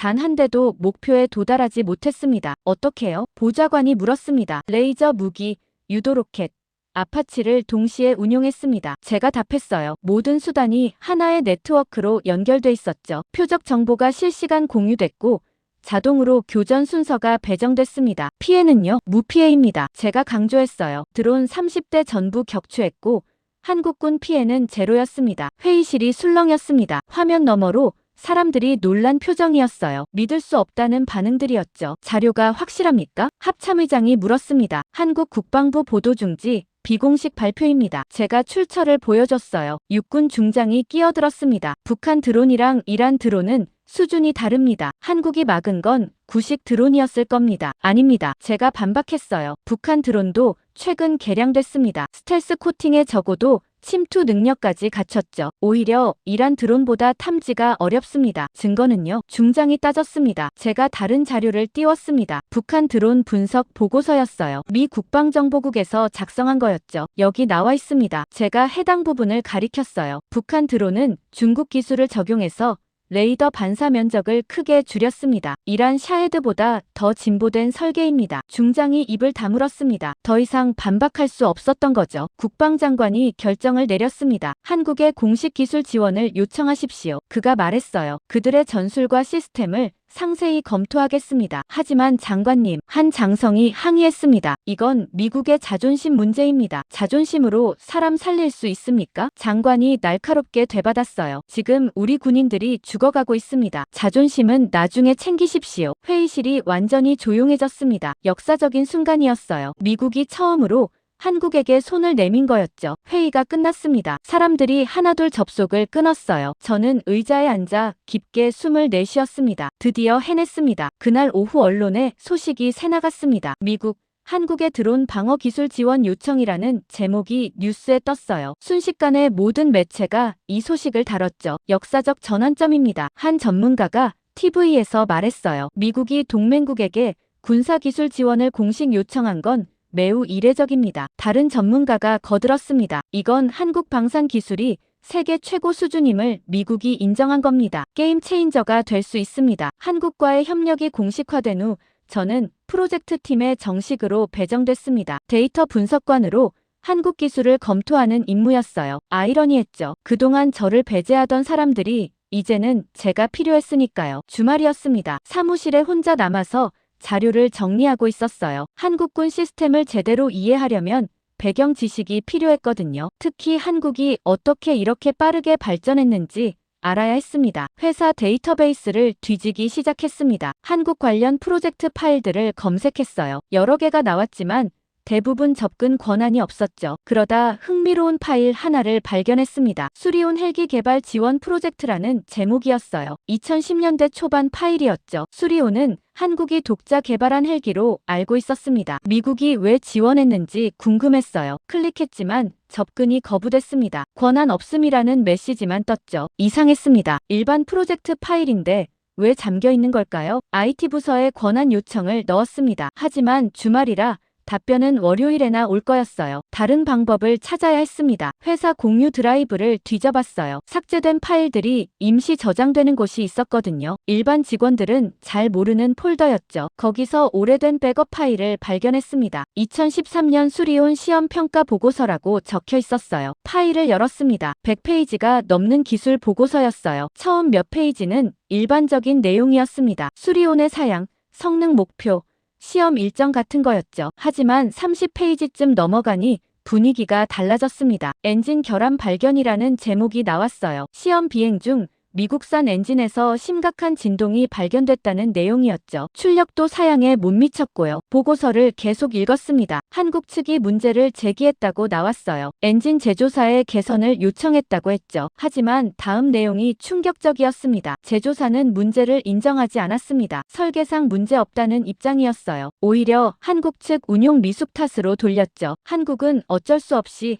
자체 해결에 나섰습니다. 보고서에 그렇게 적혀 있었어요. 자체 연구진을 투입해서 엔진을 분석했다고 했죠. 그리고 진동 문제의 원인을 찾아냈습니다. 엔진 마운트 설계 결함이었어요. 한국 엔지니어들이 자체적으로 해결책을 개발했다고 나왔습니다. 저는 화면을 뚫어지게 바라봤습니다. 미국 업체가 결함을 인정 안 하니까 한국이 직접 고친 거였어요. 그것도 성공적으로요. 더 놀라운 내용이 이어졌습니다. 한국의 해결책이 원래 설계보다 우수했다는 평가였어요. 진동이 사라졌을 뿐 아니라 연료 효율도 10% 향상됐다고 했죠. 미국 엔지니어들도 놀랐다는 기록이 있었습니다. 보고서 끝부분에 권고사항이 있었습니다. 한국의 개선 방안을 미국 제품에도 적용할 것을 검토해야 한다는 내용이었어요. 하지만 다음 문장에서 멈췄습니다. 본 내용은 대외비로 분류하며 한국 측에 통보하지 않는다. 제조사의 명예보호를 위해 결함 사실을 부인한다. 손이 떨리기 시작했습니다. 미국이 고의로 정보를 숨긴 거였어요. 한국이 우수한 기술을 개발했는데도 인정하지 않은 겁니다. 왜일까요? 다른 파일들을 더 찾아봤습니다. 같은 폴더에 관련 문서가 몇 개 더 있었어요. 이메일 사본도 있었죠. 하나를 열었습니다. 보잉 임원과 국방부 관계자 간의 메일이었어요. 2013년에 주고받은 거였습니다. 한국의 개선안을 공개하면 우리 제품의 결함이 드러납니다. 임원이 썼어요. 시장 신뢰도에 타격이 예상됩니다. 국방부 답변도 있었습니다. 동의합니다. 한국이 독자 기술을 확보하는 것도 바람직하지 않습니다. 계속 우리 기술에 의존하게 만들어야 합니다. 저는 의자에 등을 기댔습니다. 머리가 어지러웠어요. 이게 진짜 미국 국방부에서 나온 판단이었습니까? 동맹국의 기술 발전을 막으려 한 거였어요. 시장 지배력을 유지하기 위해서요. 더 깊이 파고들었습니다. 다른 프로젝트들도 검색했어요. K9 자주포, 천무 로켓, 한국형 전투기, 패턴이 보이기 시작했습니다. 한국이 미국 기술을 도입할 때마다 비슷한 일이 있었어요. 결함이나 문제가 생기면 미국 업체들은 인정하지 않았죠. 한국은 어쩔 수 없이 자체 해결했고요. 그리고 그 과정에서 더 나은 기술을 개발했습니다. 하지만 미국은 그걸 체계적으로 무시하거나 숨겼어요. 한국이 뒤처져 있다는 인식을 유지하려 한 겁니다. 왜냐고요? 시장 때문이었습니다. 한국이 독자 기술을 확보하면 미국 무기를 안 사게 되니까요. 다른 나라들도 한국 제품을 선호할 수 있었죠. 그러면 미국 방산업체들이 손해를 보는 겁니다. 저는 파일들을 하나하나 저장했습니다. USB에 백업도 했어요. 증거를 확보해야 한다는 생각이 들었거든요. 마지막 파일을 저장하는데 갑자기 화면이 꺼졌습니다. 컴퓨터가 다운된 거예요. 재부팅을 시도했지만 이상했습니다. 비밀번호가 안 먹혔어요. 계정이 잠긴 것 같았죠. 급히 개인 노트북으로 전환했습니다. 다행히 USB의 파일들은 저장돼 있었어요. 하지만 불안했습니다. 누가 제 접속을 감지한 걸까요? 창밖을 봤습니다. 주차장에 낯선 차가 서 있었어요. 며칠 전 집 앞에서 봤던 그 차 같았죠. 심장이 빠르게 뛰기 시작했습니다. 사무실 불을 끄고 뒷문으로 나갔습니다. 엘리베이터 대신 계단을 이용했어요. 주차장에 도착해서 제 차로 빨리 걸었죠. 시동을 걸고 후진했습니다. 백미러로 보니 낯선 차도 움직이기 시작했어요. 따라오는 게 분명했습니다. 급히 주차장을 빠져나갔습니다. 큰 길로 나가서 속도를 높였어요. 뒷차도 계속 따라왔죠. 신호에 걸렸습니다. 백미러를 봤어요. 뒷차가 2대 뒤에 서 있었습니다. 운전석에 남자 둘이 타고 있었어요. 신호가 바뀌자 급가속했습니다. 몇 번 코너를 돌았어요. 뒷차를 따돌리려 했죠. 쇼핑몰 주차장으로 들어갔습니다. 구석진 곳에 차를 세웠어요. 엔진을 끄고 기다렸죠. 5분쯤 지나니 낯선 차가 주차장을 천천히 지나갔습니다. 저를 찾는 것 같았어요. 하지만 제 차는 발견하지 못했죠. 차가 사라진 후 조심스럽게 주차장을 빠져나왔습니다. 다른 길로 집에 갔어요. 계속 백미러를 확인했지만 더 이상 따라오는 차는 없었습니다. 집에 도착해서 USB를 확인했습니다. 파일들이 무사히 저장돼 있었어요. 수리온 보고서, 이메일 사본, 다른 프로젝트 문서들 모두 중요한 증거였습니다. 노트북을 열어 파일들을 정리했습니다. 패턴이 명확했어요. 미국은 체계적으로 한국 기술을 과소평가했습니다. 기술 우위를 유지하려다 오히려 뒤처진 거였어요. 한국은 문제를 스스로 해결하면서 더 강해졌죠. 미국이 도와주지 않으니까 독자 기술을 개발할 수밖에 없었던 겁니다. 그리고 그 결과가 지금이었습니다. 드론 방어에서 한국이 미국을 앞선 상황이요. 저는 결심했습니다. 이 진실을 밝혀야겠다고요. 미국이 왜 뒤처졌는지 알려야 했습니다. 그게 제 의무라고 생각했어요. 월요일 아침 출근했을 때 제 계정은 여전히 잠겨 있었습니다. IT 부서에 문의했지만 보안 점검 중이라는 답변만 돌아왔어요. 하지만 저는 이미 필요한 자료를 확보한 상태였죠. USB는 안전하게 집에 보관해뒀습니다. 점심시간에 결정을 내렸습니다. 언론에 제보하기로요. 내부에서 아무리 얘기해도 묻힐 게 뻔했거든요. 외부 압력이 필요했습니다. 워싱턴 포스트 조사 보도팀 이메일을 찾았습니다. 익명 제보 계정이 따로 있었어요. 개인 이메일로 메시지를 작성했습니다. 저는 미국 방산업체 내부자입니다. 미국이 한국 기술 발전을 고의로 방해한 증거를 가지고 있습니다. 수리온 프로젝트 등에서 한국의 우수한 기술을 숨겼고 이것이 현재 미국의 기술 낙후로 이어졌습니다. 자료를 첨부합니다. 파일들을 압축해서 첨부했습니다. 수리온 보고서, 이메일 사본, 다른 프로젝트 문서들 모두 익명화 처리했어요. 제 신원이 드러나지 않도록요. 전송 버튼을 눌렀습니다. 이제 돌이킬 수 없었어요. 사흘이 지났습니다. 아무 소식이 없었죠. 혹시 묻힌 건 아닌가 걱정됐습니다. 하지만 목요일 아침 모든 게 터졌어요. 워싱턴 포스트 일면에 대서특필됐습니다. 미 방산업체 한국 기술 발전 조직적 은폐, 동맹국 무시가 미국 기술 낙후 초래. 기사는 상세했습니다. 제가 제공한 문서들을 바탕으로 철저히 검증한 내용이었어요. 수리온 엔진 결함 은폐, 한국의 우수한 개선안 무시, 시장 지배력 유지를 위한 조직적 방해, 모든 게 낱낱이 드러났죠. 특히 충격적인 부분은 국방부 개입이었습니다. 단순히 업체만의 문제가 아니었어요. 정부 차원에서 한국 기술을 평가절하하도록 지시한 정황이 나왔죠. 사무실이 발칵 뒤집혔습니다. 사람들이 기사를 읽으며 웅성거렸어요. 누군가는 분노했고 누군가는 믿을 수 없다는 반응이었죠. 오전 10시에 전사 긴급회의가 소집됐습니다. CEO가 직접 주재했어요. 화상으로 전 부서가 연결됐죠. CEO의 표정이 굳어 있었습니다. 여러분도 아침 뉴스를 봤을 겁니다. 그가 말을 시작했어요. 우리 회사에 대한 심각한 의혹이 제기됐습니다. 내부 조사를 즉시 시작하겠습니다. 법무팀이 나섰습니다. 보도 내용은 사실과 다릅니다. 변호사가 말했어요. 악의적인 왜곡입니다. 법적 대응을 검토 중입니다. 하지만 사람들은 믿지 않는 것 같았어요. 증거가 너무 명확했거든요. 문서들은 회사 공식 양식이었고 이메일도 진짜였죠. 회의가 끝나고 복도에서 수군거림이 시작됐습니다. 내부 고발자가 누구냐는 얘기였어요. 다들 서로를 의심했죠. 저는 최대한 평정을 유지했습니다. 점심시간에 스티브가 다가왔습니다. 너 아니지? 그가 낮게 물었어요. 뭐가요? 제가 시치미를 뗐습니다. 이 폭로 말이야. 스티브가 주변을 살폈어요. 넌 한국 기술 얘기 계속했잖아. 저랑 무슨 상관입니까? 제가 잡아뗐습니다. 그는 더 묻지 않았습니다. 하지만 의심하는 눈빛이었어요. 오후에 더 큰 폭탄이 터졌습니다. 의회에서 청문회를 열기로 했다는 소식이었어요. 상원 군사위원회였죠. 국방부 장관과 방산업체 CEO들을 소환한다고 했습니다. 뉴스는 온통 이 얘기뿐이었습니다. CNN에서 특집 방송을 내보냈어요. 전문가들이 나와서 분석했죠. 미국 방산업계의 오만이 결국 기술 낙후를 초래했습니다. 한 교수가 말했어요. 동맹국을 무시하다가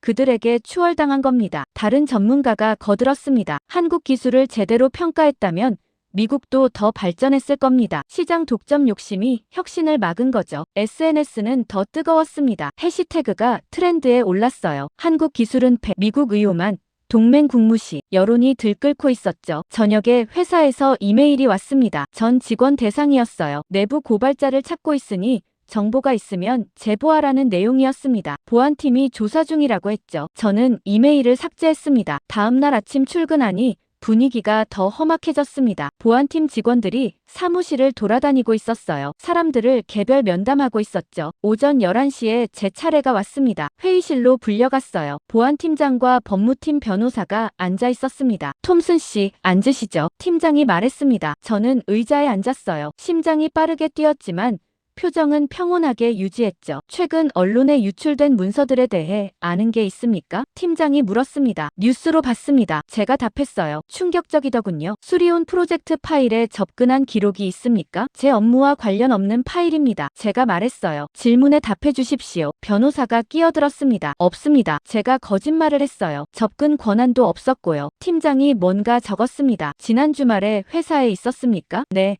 자료 정리하러 왔었습니다. 무슨 자료요? 한국기술검토 자료입니다. 제가 답했어요. 공식 업무였죠. 팀장과 변호사가 눈을 마주쳤습니다. 뭔가 의심하는 것 같았어요. 하지만 증거가 없었죠. 좋습니다. 팀장이 말했습니다. 추가 질문이 있으면 다시 연락하겠습니다. 저는 회의실을 나왔습니다. 손에 땀이 나 있었어요. 하지만 들키지 않았습니다. 그날 오후 더 놀라운 소식이 들렸습니다. CIA와 국방부 개혁파 장성들이 별도 회의를 열었다는 거예요. 비공식 모임이었지만 언론에 새나갔죠. 그들의 메시지가 보도됐습니다. 내부 고발자는 애국자다. 진실을 밝혔다. 보호받아야 한다. 저는 뉴스를 보며 안도했습니다. 적어도 일부는 제 편이었어요. 저녁에 개인 이메일을 확인했습니다. 낯선 주소에서 메일이 와 있었어요. 발신자는 익명이었죠. 내용을 읽는데 심장이 멎는 것 같았습니다. 톰슨 씨, 당신이 한 일을 압니다. 용기에 감사드립니다. 우리는 당신을 보호할 것입니다. 필요하면 안전한 곳으로 이동시킬 수 있습니다. 한국 측도 당신을 만나고 싶어 합니다. 답장 주십시오. 서명은 없었습니다. 하지만 정부 관계자인 것 같았어요. 저는 답장을 쓰기 시작했습니다. 만나겠습니다. 언제 어디서입니까? 전송을 눌렀습니다. 이틀 후 답장이 왔습니다. 워싱턴 DC의 한 호텔 주소가 적혀 있었어요. 금요일 저녁 8시였죠. 혼자 오라고 했습니다. 그날 오후 일찍 퇴근했습니다. 회사에는 개인 용무가 있다고 했어요. 차를 몰고 DC로 향했죠. 3시간쯤 걸렸습니다. 호텔은 조지타운 근처에 있었습니다. 고급 호텔은 아니었어요. 조용한 비즈니스 호텔이었죠. 로비로 들어가니 정장 입은 남자가 기다리고 있었습니다. 톰슨 씨십니까? 그가 다가와 물었어요. 네, 맞습니다. 저는 국방부 소속입니다. 그가 신분증을 보여줬어요. 이름은 제임스 카터였죠. 따라오시죠. 엘리베이터를 타고 7층으로 올라갔습니다. 복도를 걸어 끝방으로 갔어요. 카터가 노크했고 안에서 문이 열렸습니다. 방 안에는 5명이 있었습니다. 군복 입은 장성 2, 정장 입은 남자 2, 그리고 동양인 여성 1명이었어요. 톰슨 씨, 어서 오십시오. 장성 1명이 악수를 청했습니다. 저는 공군 소장 데이비드 헌터입니다. 저도 악수했습니다. 앉으시죠. 헌터가 소파를 가리켰어요. 저는 앉았고 다른 사람들도 자리를 잡았습니다. 먼저 감사 인사를 드립니다. 헌터가 말했어요. 용기 있는 행동이었습니다. 진실을 밝혀주셔서 고맙습니다. 해야 할 일을 했을 뿐입니다. 제가 답했습니다. 다른 장성이 나섰습니다. 육군 준장 마크 윌슨입니다. 그가 자신을 소개했어요. 우리는 국방부 내 개혁파입니다. 당신처럼 진실이 중요하다고 믿는 사람들이죠. 정장 입은 남자들도 소개했습니다. CIA 분석관들이었어요. 그리고 마지막으로 동양인 여성이 일어섰습니다. 저는 한국 국방부 소속입니다. 그녀가 유창한 영어로 말했어요. 이름은 김수현입니다. 국제협력 담당관으로 일하고 있습니다. 저는 놀라 그녀를 쳐다봤습니다. 한국에서 직접 왔다는 겁니까? 네. 김수현이 고개를 끄덕였어요. 당신을 만나기 위해서입니다. 헌터가 설명을 시작했습니다. 톰슨 씨, 당신의 폭로로 많은 것이 바뀌었습니다. 의회가 움직이고 있고 국방부 내부에서도 변화가 시작됐죠. 하지만 아직 저항이 큽니다. 보수파들이 반발하고 있군요. 제가 말했습니다. 맞습니다. 윌슨이 답했어요. 그들은 여전히 미국 우월주의를 고수합니다. 한국과 협력하는 것 자체를 굴욕으로 여기죠. 그래서 우리가 필요한 겁니다. CIA 분석관이 끼어들었습니다. 중동 상황이 계속 악화되고 있습니다. 드론 공격이 일상화됐죠. 의회와 국민 여론이 해결책을 요구하고 있습니다. 한국 기술이 해답입니다. 헌터가 말했어요. 하지만 공식 채널로는 진행이 더딥니다. 보수파들이 계속 방해하거든요. 그래서 비공식 접촉이 필요하다는 겁니까? 제가 물었습니다. 정확합니다. 윌슨이 고개를 끄덕였어요. 우리는 한국 측과 직접 협력하고 싶습니다. 당신이 그 다리 역할을 해주길 바랍니다. 김수현이 가방에서 태블릿을 꺼냈습니다. 화면을 켜서 제게 보여줬어요. 도표와 사진들이 나타났습니다. 이것이 우리 통합 방공 시스템입니다. 그녀가 설명했어요. K-커넥트라고 부르죠. 한국형 통합 방공 데이터 시스템입니다. 화면을 확대했습니다. 복잡한 네트워크 구조가 보였어요. 아파치, K9 자주포, 천무 로켓, 레이저 무기, 그리고 각종 센서들이 하나로 연결돼 있었죠. 모든 자산이 실시간으로 연결됩니다. 김수현이 계속 설명했어요. 드론이 탐지되면 자동으로 최적의 무기가 배정됩니다. 거리, 속도, 위협도를 계산해서요. 놀라웠습니다. 미국이 수십 년째 시도하던 걸 한국이 완성한 거였어요. 핵심은 뭡니까? 제가 물었습니다. 데이터 통합입니다. 김수현이 답했어요. 모든 센서 정보를 하나의 플랫폼에서 처리합니다. AI가 패턴을 분석하고 위협을 예측하죠. 그리고 자동으로 대응 순서를 정합니다. 육군 항공사령부가 중심입니다. 그녀가 다른 화면을 띄웠어요. 조직도가 나타났죠. 모든 아파치가 여기 소속입니다. 지상포병, 방공포병과도 직접 연결돼 있고요. 실전 데이터가 있습니까? 헌터가 물었습니다. 있습니다. 김수현이 영상을 재생했어요. 실제 훈련 장면이었습니다. 드론 30대가 동시에 침투하는 시나리오였어요. 화면에서 각 무기 체계가 자동으로 작동했습니다. 레이저가 먼저 근거리 드론을 잡았어요. 유도 로켓이 중거리를 담당했죠. 아파치는 적어도 침투 드론을 요격했습니다. 모든 게 5분 안에 끝났습니다. 30대 전부 격추됐고 피해는 제로였어요. 완벽했습니다. 저는 화면을 넋 놓고 봤습니다. 이게 미국이 필요한 시스템이었어요. 중동에 이게 있었다면 수십 명이 안 죽었을 겁니다. 이걸 미국과 공유할 수 있습니까? 윌슨이 물었습니다. 김수현이 잠시 망설였습니다. 조건이 있습니다. 그녀가 말했어요. 무슨 조건입니까? 진정성입니다. 김수현이 단호하게 말했어요. 미국이 정말 변하려는지 확인해야 합니다. 과거처럼 우리 기술을 가져가서 무시하는 일은 없어야 해요. 동등한 파트너로 대우받고 싶습니다. 헌터와 윌슨이 고개를 끄덕였습니다. 약속합니다. 헌터가 말했어요. 우리는 한국을 동등한 파트너로 대할 것입니다. 아니, 어떤 면에서는 선생님으로 모실 것입니다. 김수현이 미소를 지었습니다. 그렇다면 협력하겠습니다. 그녀가 말했어요. 다음 주에 우리 연구진이 미국을 방문합니다. 국방과학연구소 전문가들, 한화 엔지니어들, 그리고 현역 조종사들이죠. 어디서 만날 겁니까? 제가 물었습니다. 비밀 장소가 필요합니다. CIA 분석관이 답했어요. 네바다 시험장을 생각하고 있습니다. 외부 접근이 차단된 곳이죠. 좋습니다. 김수현이 동의했어요. 우리는 모든 자료를 가져갈 것입니다. 시스템 설계도, 운용 매뉴얼, 실전 데이터까지요. 그리고 실제 시연도 할 수 있습니다. 톰슨 씨도 참여하십시오. 헌터가 저를 봤어요. 당신의 분석 능력이 필요합니다. 영광입니다. 제가 답했습니다. 회의가 끝나고 김수현이 저에게 다가왔습니다. 톰슨 씨, 감사합니다. 그녀가 말했어요. 당신이 없었다면 이 자리도 없었을 겁니다. 진실을 말했을 뿐입니다. 제가 답했죠. 그 진실이 두 나라를 바꾸고 있습니다. 김수현이 명함을 건넸어요. 연락 주십시오. 준비할 게 많습니다. 호텔을 나서니 밤 공기가 차가웠습니다. 하지만 마음은 뜨거웠어요. 드디어 물꼬가 트인 겁니다. 차를 몰고 돌아가는 길에 생각했습니다. 한국과 미국이 진짜 협력한다면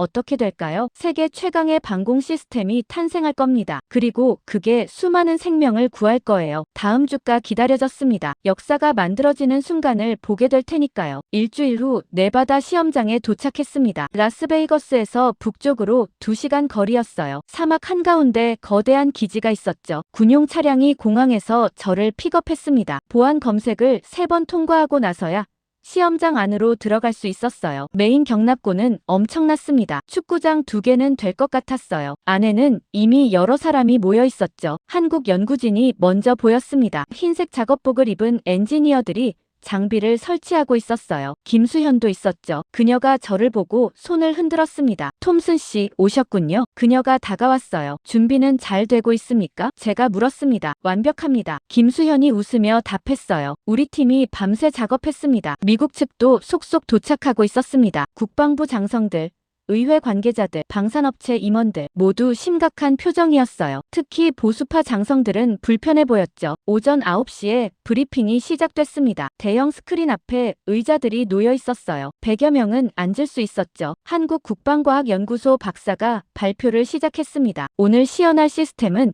K-커넥트 3세대입니다. 그가 리모컨을 조작했어요. 미국 아파치 네트워크와 한국 데이터링크를 통합한 버전입니다. 화면에 시스템 구조도가 나타났습니다. 복잡한 네트워크였어요. 하지만 핵심은 명확했죠. 미국의 하드웨어에 한국의 소프트웨어가 결합된 거였습니다. 구체적으로 설명하겠습니다. 박사가 계속했어요. 미국 아파치 블록3에 우리 센서 융합 알고리즘을 탑재했습니다. 그리고 한국군 탐지 데이터베이스를 연동했죠. 여기에 실시간 네트워크 통합 기능을 추가했습니다. 한 장성이 손을 들었습니다. 블록3로요? V6가 아니라 맞습니다. 박사가 확인했어요. 구형 모델로도 충분합니다. 핵심은 소프트웨어니까요. 사람들이 웅성거렸습니다. 구형으로 최신형 성능을 낸다는 게 믿기지 않는다는 반응이었어요. 실제 시연을 보시면 이해하실 겁니다. 김수현이 나섰어요. 오늘 오후 2시에 실전 시험을 진행합니다. 드론 20대를 동시 투입할 예정입니다. 브리핑이 끝나고 점심시간이었습니다. 구내 식당에서 샌드위치를 먹는데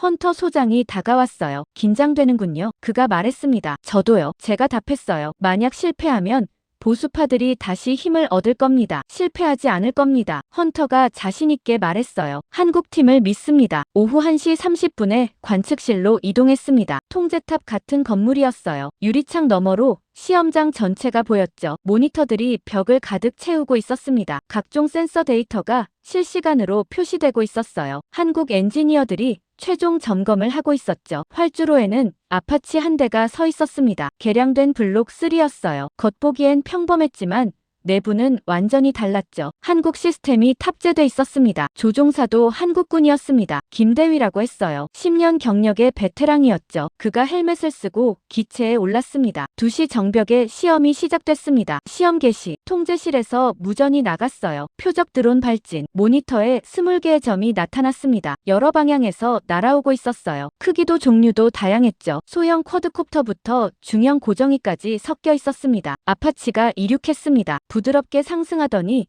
목표 지역으로 이동하기 시작했어요. 동시에 제 옆 모니터에 데이터가 쏟아지기 시작했습니다. 센서 융합 시스템이 작동하고 있었어요. 레이더, 광학, 적외선, 음향 센서, 모든 정보가 하나로 통합됐죠. AI가 각 드론을 분석하고 위협도를 매겼습니다. 첫 번째 표적 포착. 김대위의 목소리가 들렸어요. 교전 시작. 아파치가 기술을 돌렸습니다. 30mm 체인건이 불을 뿜었어요. 1초도 안 돼서 첫 드론이 격추됐죠. 완벽한 명중이었습니다. 하지만 진짜 놀라운 건 따로 있었습니다. 아파치가 한 표적을 공격하는 동안 시스템이 자동으로 다음 표적을 지정하고 있었어요. 우선순위가 실시간으로 업데이트됐죠. 두 번째, 세 번째 격추. 김대위가 계속 보고했습니다. 속도가 믿기지 않았어요. 표적 전환이 즉각적이었죠. 기존 시스템이라면 조종사가 수동으로 찾아야 했을 겁니다. 하지만 한국 AI가 모든 걸 자동화했어요. 적어도 침투 드론 탐지. 시스템 음성이 울렸습니다. 지상 5m 고도로 접근 중. 아파치가 급강하했습니다. 위험한 기동이었어요. 하지만 정확했죠. 드론을 정확히 포착해서 격추시켰습니다. 관측실이 술렁였습니다. 적어도 드론을 저렇게 빨리 잡는 건 불가능했거든요. 기존 시스템으론요. 하지만 한국 탐지 알고리즘은 달랐습니다. 다섯 번째,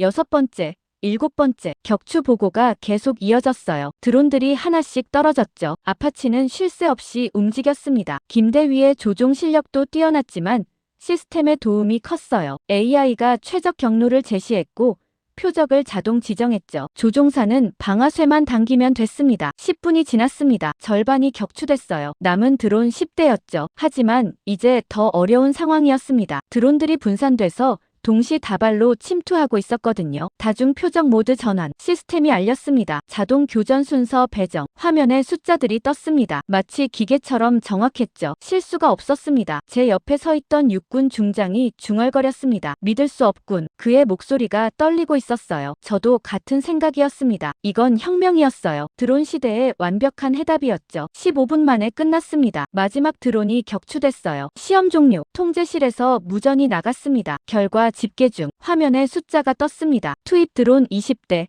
격추 20대, 격추율 100%. 관측실이 폭발했습니다. 박수가 터져 나왔어요. 사람들이 자리에서 일어났죠. 믿을 수 없다는 반응들이었습니다. 하지만 모니터는 거짓말하지 않았어요. 완벽한 성공이었죠. 해냈습니다. 그녀가 말했습니다. 우리가 해냈어요. 축하합니다. 제가 악수를 청했어요. 한국과 미국이 함께 해낸 겁니다. 헌터 소장도 다가왔습니다. 표정이 환했어요. 톰슨 씨.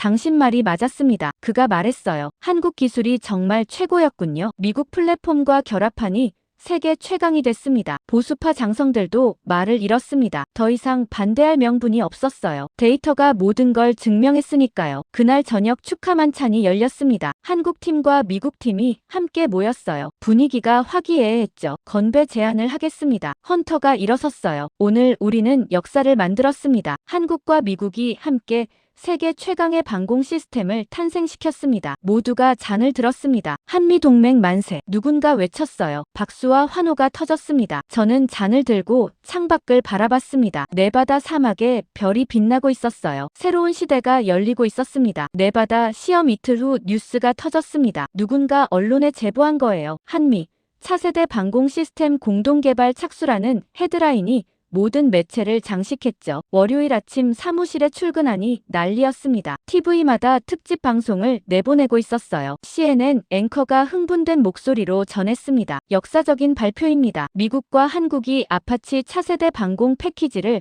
공동 개발한다고 밝혔습니다. 화면이 전환됐습니다. 펜타곤 브리핑룸이 나왔어요. 국방부 대변인이 발표하고 있었죠. 한국의 우수한 센서 통합 기술과 미국의 플랫폼이 결합됩니다. 대변인이 말했어요. 이는 동맹의 새로운 모델이 될 것입니다. 기자들이 질문을 쏟아냈습니다. 한국이 주도하는 겁니까? 한 기자가 물었어요. 공동 개발입니다. 대변인이 답했죠. 양국이 동등한 파트너로 참여합니다. 다른 기자가 끼어들었습니다. 이건 미국이 한국 기술에 의존한다는 뜻 아닙니까? 의존이 아니라 협력입니다. 대변인이 강조했어요. 21세기 동맹은 이렇게 작동합니다. 오전 내내 뉴스는 이 얘기뿐이었습니다. 전문가들이 나와서 분석했어요. 이건 패러다임 전환입니다. 한 국제관계 교수가 말했어요. 미국이 동맹국을 동등한 기술 파트너로 인정한 첫 사례입니다. 군사 전문가도 거들었습니다. 한국 방산 기술이 세계 최고 수준임을 미국이 공식 인정한 겁니다. 이제 판도가 바뀔 것입니다. 하지만 모든 반응이 긍정적이진 않았습니다. 오후에 중국 외교부 성명이 나왔어요. 뉴스 속보로 떴죠. 중국 한미 군사협력 강화에 우려 표명. 기사를 클릭했습니다. 중국 외교부 대변인이 강하게 비난하고 있었어요. 이는 지역 안보 균형을 깨뜨리는 행위입니다. 대변인이 말했어요. 중국은 이를 결코 좌시하지 않을 것입니다. 러시아도 즉각 반응했습니다. 한미 기술 동맹은 새로운 군비 경쟁을 촉발할 것이라고 했어요. 양국의 의도를 주시하겠다고 경고했죠. 이란은 더 직접적이었습니다. 중동 정책을 재고할 것이라고 협박했어요. 미국에 대한 공격을 강화하겠다는 암시였죠. 저녁 뉴스에서는 국제 반응을 종합 보도했습니다. 중국, 러시아, 이란이 강력 반발하고 있습니다. 앵커가 전했어요. 하지만 유럽과 중동 국가들은 다른 반응을 보이고 있습니다. 화면이 바뀌었습니다. 폴란드 국방장관 인터뷰가 나왔어요. 우리도 이 시스템에 관심이 있습니다. 장관이 말했어요. 한국과 미국에 도입 문의를 할 예정입니다. 사우디아라비아도 비슷한 입장이었습니다. 드론 위협이 심각한 우리에게 필요한 시스템입니다. 사우디 관계자가 밝혔어요. 구체적인 협의를 시작하겠습니다. 다음 날 아침 더 놀라운 소식이 들렸습니다. 일본 반응이었어요. 도쿄발 뉴스가 떴죠. 일본 방위성. 한국 기술력의 긴장. 기사 내용이 흥미로웠습니다. 일본 방위성이 긴급 회의를 열었다고 했어요. 한국이 미국을 이끌기 시작했다는 분석이 나왔다고 했죠. 일본 전문가 인터뷰도 실렸습니다. 충격적입니다. 한 교수가 말했어요. 아시아에서 한국이 기술 강국으로 부상하고 있습니다. 일본이 뒤처지고 있는 겁니다. 다른 전문가는 더 직설적이었습니다. 미국은 이제 한국 기술에 의존합니다. 그가 분석했어요. 한미 관계의 역학이 완전히 바뀌었습니다. 일본도 대응해야 합니다. 수요일에 유럽연합회의 소식이 들렸습니다. 브뤼셀에서 긴급 안보회의가 열렸다고 했어요. 의제는 한미 방공 시스템이었죠. 목요일 오전 제 사무실로 전화가 걸려왔습니다. 국방부 헌터 소장이었어요. 톰슨 씨, 바쁘십니까? 그가 물었습니다. 괜찮습니다. 뭔가요? 국제 문의가 쏟아지고 있습니다. 헌터가 설명했어요. 폴란드, 사우디, 독일 모두 시스템 도입을 원합니다. 좋은 일 아닙니까? 제가 답했습니다. 좋은 일이죠. 헌터가 말했어요. 하지만 문제가 있습니다. 우리 내부 보수파들이 다시 반발하고 있어요. 무슨 반발입니까? 기술 유출 우려입니다. 헌터가 한숨을 쉬었어요. 한국과 공유한 기술이 다른 나라로 넘어간다는 거죠. 미국 우위가 사라진다고 난리입니다. 하지만 이미 결정된 거 아닙니까? 공식 발표까지 했는데요. 발표와 실행은 다릅니다. 헌터가 말했어요. 의회 일부가 제동을 걸고 있어요. 예산 승인을 막으려 한다는 정보도 있습니다. 저는 한숨을 쉬었습니다. 역시 쉽지 않았어요. 오후에 의회 청문회 소식이 들렸습니다. 상원 군사위원회가 긴급 회의를 연다고 했어요. 한미 기술 협력권을 다시 검토하겠다는 거였죠. 저녁 뉴스에서 청문회 생중계가 나왔습니다. 보수파 상원 의원이 질문하고 있었어요. 장관, 이건 미국 기술 유출 아닙니까? 의원이 따졌습니다. 유출이 아니라 공유입니다. 국방장관이 답했어요. 동맹 강화 차원입니다. 하지만 중국과 러시아가 반발하고 있지 않습니까? 다른 의원이 끼어들었습니다. 그들은 항상 반발합니다. 장관이 단호하게 말했어요. 우리는 동맹국과 협력할 권리가 있습니다. 청문회는 3시간 넘게 이어졌습니다. 찬반 공방이 치열했어요. 하지만 결론은 나지 않았죠. 추가 검토가 필요하다는 애매한 입장만 나왔습니다. 금요일 아침 백악관 성명이 발표됐습니다. 대통령이 직접 나섰어요. 화면에 대통령이 집무실에서 연설하고 있었습니다. 한미 기술 동맹은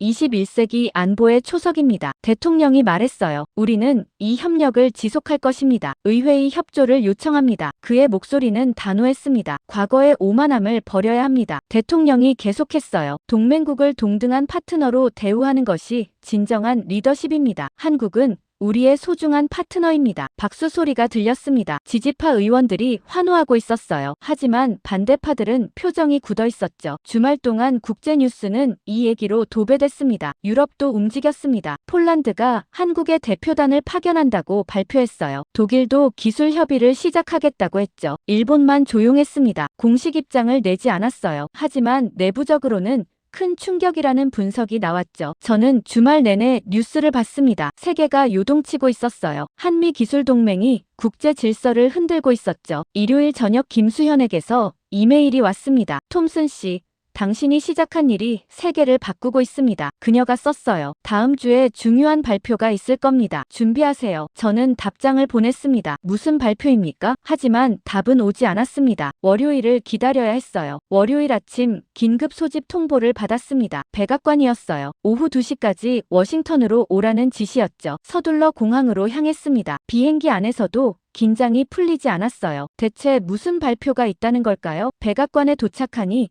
이미 많은 사람이 모여 있었습니다. 국방부 고위 관계자들, 의회 지도부, 방산업체 CEO들, 김수현과 한국 대표단도 보였어요. 모두 오벌 오피스로 안내됐습니다. 대통령 집무실이었죠. 처음 들어가 봤습니다. 생각보다 아담했어요. 하지만 권위가 느껴졌죠. 대통령이 책상 뒤에 앉아 있었습니다. 표정이 진지했어요. 그가 일어서서 사람들과 악수했습니다. 한국 대사에게도 정중하게 인사했죠. 자리에 앉으십시오. 대통령이 말했습니다. 모두가 소파와 의자에 앉았어요. 저는 구석자리에 섰습니다. 배석자였으니까요. 대통령이 말문을 열었습니다. 오늘 여러분을 부른 이유는 명확합니다. 그가 주변을 둘러봤어요. 한미 기술협력의 미래를 결정하기 위해서입니다. 방 안이 조용해졌습니다. 모두가 숨을 죽이고 있었어요. 지난 몇 주간 많은 일이 있었습니다. 대통령이 계속했어요. 우리는 충격적인 진실을 마주했습니다. 미국이 동맹국 기술을 과소평가했다는 사실을요. 그리고 그것이 우리를 뒤처지게 만들었다는 것도요. 보수파 의원 하나가 불편한 표정을 지었습니다. 하지만 말은 하지 않았어요. 중동에서 우리 군인들이 죽었습니다. 대통령의 목소리가 무거워졌어요. 드론 공격을 막지 못해서입니다. 우리가 교만했기 때문입니다. 한국의 기술을 인정하지 않았기 때문이죠. 한국 대사가 고개를 숙였습니다. 경의를 표하는 것 같았어요. 하지만 이제 달라질 것입니다. 대통령이 단호하게 말했어요. 우리는 과거의 오만함을 버리겠습니다. 한국을 진정한 파트너로 대우하겠습니다. 그가 서류 하나를 들어 올렸습니다. 이것은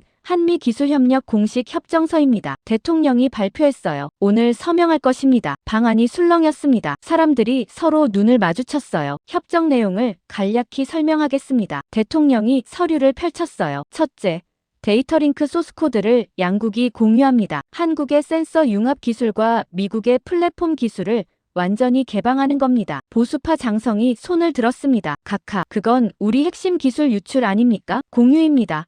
유출이 아닙니다. 대통령이 정정했어요. 그리고 한국도 똑같이 자국 기술을 공유합니다. 상호 신뢰의 표시입니다. 둘째, 대통령이 계속했어요. 공동 방공 체계를 개발합니다. 한국의 K-커넥트와 미국의 IAMDD를 통합하는 겁니다. 이를 위해 공동연구센터를 설립합니다. 어디에 설립합니까? 누군가 물었습니다. 한국과 미국 양쪽입니다. 대통령이 답했어요. 대전과 워싱턴에 각각 센터를 만듭니다. 연구진이 상호 교류하며 협력하는 겁니다. 셋째, 대통령의 목소리가 높아졌어요. 아파치 블록 7을 공동 연구합니다. 이는 완전히 새로운 모델입니다. 한국 기술과 미국 기술이 처음부터 통합되는 거죠. 김수현이 미소를 지었습니다. 한국 대사도 만족스러운 표정이었어요. 예산은 어떻게 됩니까? 의회 지도자가 물었습니다. 미국이 모두 부담합니다. 대통령이 답했어요. 총 200억 달러 규모입니다. 5년 프로젝트죠. 개발된 기술은 양국이 공동 소유합니다. 이건 혁명적이었습니다. 미국이 이런 식으로 기술을 공유한 적이 없었거든요. 항상 미국 주도였죠. 하지만 이번엔 달랐습니다. 완전히 한국을 위한 파트너십이었어요. 반대 의견 있습니까? 대통령이 물었습니다. 보수파 의원이 입을 열었습니다. 각하, 이건 미국 우위를 포기하는 겁니다. 우위가 아니라 독선을 포기하는 겁니다. 대통령이 날카롭게 되받았어요. 우리가 혼자 최고라고 우기다가 뒤처졌습니다. 이제 협력으로 진짜 최고가 되는 겁니다. 다른 반대는요? 대통령이 다시 물었습니다. 아무도 말하지 않았어요. 분위기가 바뀐 게 느껴졌습니다. 좋습니다. 대통령이 펜을 들었어요. 서명하겠습니다. 그가 협정서에 사인했습니다. 한국 대사도 다가와 서명했어요. 두 사람이 악수했습니다. 카메라 플래시가 터졌어요. 역사적인 순간이었습니다. 서명식이 끝나고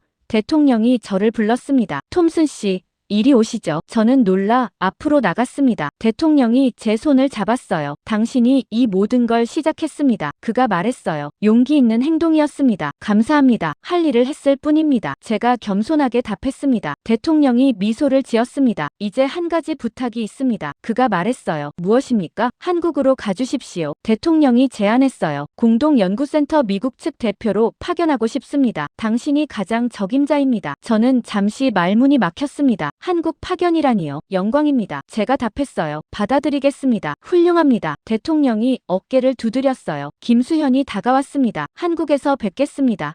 톰슨 씨, 그녀가 악수를 청했어요. 함께 새로운 역사를 만들어 갑시다. 기대됩니다. 제가 답했습니다. 저녁에 백악관 기자회견이 열렸습니다. 대통령이 직접 발표했어요. 전 세계로 생중계됐죠. 오늘 우리는 한국과 역사적 협정을 체결했습니다. 대통령이 선언했어요. 이는 21세기 동맹의 새로운 모델입니다. 기술 공유, 공동 개발, 상호 존중. 이것이 진정한 파트너십입니다. 기자들이 질문을 쏟아냈습니다. 이건 미국의 패배 인정 아닙니까? 한 기자가 물었어요. 패배가 아닙니다. 대통령이 정정했어요. 각성입니다. 우리는 그동안 잘못 생각했습니다. 이제 바로잡는 겁니다. 중국과 러시아 반발은요? 다른 기자가 물었습니다. 그들의 문제입니다. 대통령이 단호하게 말했어요. 우리는 동맹국과 협력할 권리가 있습니다. 그 누구의 허락도 필요 없습니다. 뉴스는 전 세계로 퍼져나갔습니다. 반응이 엇갈렸어요. 찬사와 비난이 동시에 쏟아졌죠. 하지만 한 가지는 명확했습니다. 세상이 바뀌고 있다는 거였어요. 일주일 후 저는 서울행 비행기에 올랐습니다. 짐은 많지 않았어요. 새 출발이었으니까요. 인천공항에 도착하니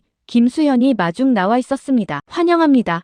톰슨 씨, 그녀가 웃으며 말했어요. 한국에 온 걸 환영합니다. 감사합니다. 제가 답했습니다. 차를 타고 평택으로 향했습니다. 한미 공동연구센터가 거기 있었어요. 미군 기지 옆이었죠. 센터는 최첨단 시설이었습니다. 넓은 연구실, 최신 장비, 시뮬레이션 룸, 모든 게 완벽했어요. 한국과 미국 연구진이 함께 일하고 있었습니다. 김수현이 시설을 안내했습니다. 여기가 당신 사무실입니다. 그녀가 문을 열었어요. 창문 너머로 평택 기지가 보였습니다. 활주로에 아파치들이 줄지어 서 있었어요. 개량된 모델들이었죠. 한미 통합 시스템이 탑재된 헬기들이었습니다. 저는 창가에 섰습니다. 아파치 한 대가 이륙하고 있었어요. 부드럽게 상승하더니 하늘로 사라졌죠. 어떻습니까? 김수현이 물었습니다. 완벽합니다. 제가 답했어요. 저는 미소를 지었습니다. 긴 여정이었어요. 충격적인 발견에서 시작해서 내부 폭로, 국제적 파장까지 많은 일이 있었죠. 하지만 결국 해냈습니다. 진실이 승리했고 협력이 시작됐어요. 우리는 패배를 인정한 게 아닙니다. 제가 중얼거렸습니다. 새로운 시대를 연 것입니다. 맞습니다. 김수현이 동의했어요. 그리고 당신이 그 문을 열었습니다. 창밖을 다시 봤습니다. 한국의 하늘이 푸르렀어요. 여기서 새로운 역사가 시작되고 있었습니다. 미국과 한국이 함께 만드는 미래였죠.